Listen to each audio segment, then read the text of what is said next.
Alright, welcome to the video, everybody. This is day 2 of using the laowa 10mm on the Sony ZV-E1. Right now I'm just in my office. Really this thing is, I don't know, I have a tape measure right here. Let's see if I can do this with one hand. Actually, let me put down this awesome camera using my new, using my new tripod thing, handheld tripod thing. Let me just show you how far away I am from the lens. Okay. What is that? Can you read that? A little over a foot away. I'm touching the lens right there. You can hear it. So this is what a foot away looks like. And that's crazy. You get all of this. You get all of this. You know, I really shouldn't be showing you that. So, but you get all of this for just a foot away. That's pretty crazy. That's pretty cool. And that is what is so nice about this lens. You can get everything. It's great if you're traveling out in the wilderness, hiking. That's one of the main reasons why I actually got this lens, is the fact that I'll be able to go through trees and trails and you'll see everything. I want it to be very immersive. I feel like if it's too close, you're not as immersed into the scene. But that's why I got this. To feel like you're there with us, looking at the views, just the same as we are. Even though I guess the eye itself has a 20 to 24 millimeter range in terms of like what you're seeing. But either way, this is a good landscaping lens. But today's topic, let's just see how good the lens is at different shutter speeds using the different stabilizations. See if we can spot the difference. And again, typically this lens will be around 8 inches. So I would just say 6 inches to a foot and a half away from my face. Because you really don't have to hold it that far. Like if my elbow is literally like pinching my ribs right now. Poking my ribs, hinged into my ribs, and this is pretty much what you get. This is the rest of my office, a little bit blown out, but we're on standard stabilization right now. It's a little wobbly, but again, this is probably a foot, if not 8 inches away from my face, and this is the view. Pretty ugly view, huh? But let's get to the actual tests. We are on standard stabilization and picture profile off. This is just kind of the standard image you're gonna get. I may or may not decide to mess with the colors in post, but we shall see. But again, this is like 8 inches away from my face, and look how much you're getting around. And yeah, so this is standard stabilization. How do you guys like it? People are mowing the lawn and allergies are gonna kick up. So now I'm testing the active stabilization. And you can see that you can see in active, it is much more stable. Oh, the sun is coming that way. Alright guys, so in active stabilization, you can see that is much more stable. However, I don't know what the background looks like. I know sometimes you get some jitters with lower shutter speed, and I'm still at the 1/50. So now this is dynamic active stabilization. It is punched in a ton. There's a lot of cars driving by. It's around 6 o'clock right now. So I guess people are coming home from work. But with dynamic active, you can definitely see we're punched in. We're still 8 inches away from my face, and it's still got a pretty good view. Pretty good view of what's around me.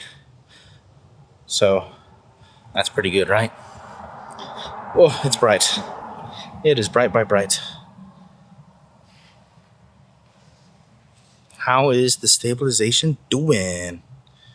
I hope it's doing good. Okay, so now I'm shooting in 60 FPS or 60 frames a second. My shutter speed now is up to 1/100, so I can keep some of that motion blur and not look too choppy. I know some people go over to 1/125, but I like to keep it at just 1/100. I think it's fine. And we're on standard stabilization still. Let me know if you spot a difference. Maybe I'll put a side-by-side shot. But you see any warping or wobbles in the background? Let me know. Let me know. Okay, so now we are in activo. What do you guys think? Again, not too far from my face. My elbow is literally driving into my ribs. And we're having a good time. We're chilling. If someone was next to me, we'd still be able to get them in the shot. Just like that. Pretty good. And I'm just kind of walking. But this looks good to me. And then now we are in dynamic. Now the A7C II, I know just got an update that added dynamic active stabilization to it. So now it's like, honestly, it's one of the most compelling cameras out there. However, I do think their 60 FPS crop on the camera is weird. I don't know if they changed that or fixed that with this update. So that's what at least still separates this camera apart from the others. This one you get no crop at all. At 60, at 120, nothing. Okay, that's at 1/100.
Now, one thing to keep in mind when you use a higher shutter speed, obviously it darkens the image a little bit.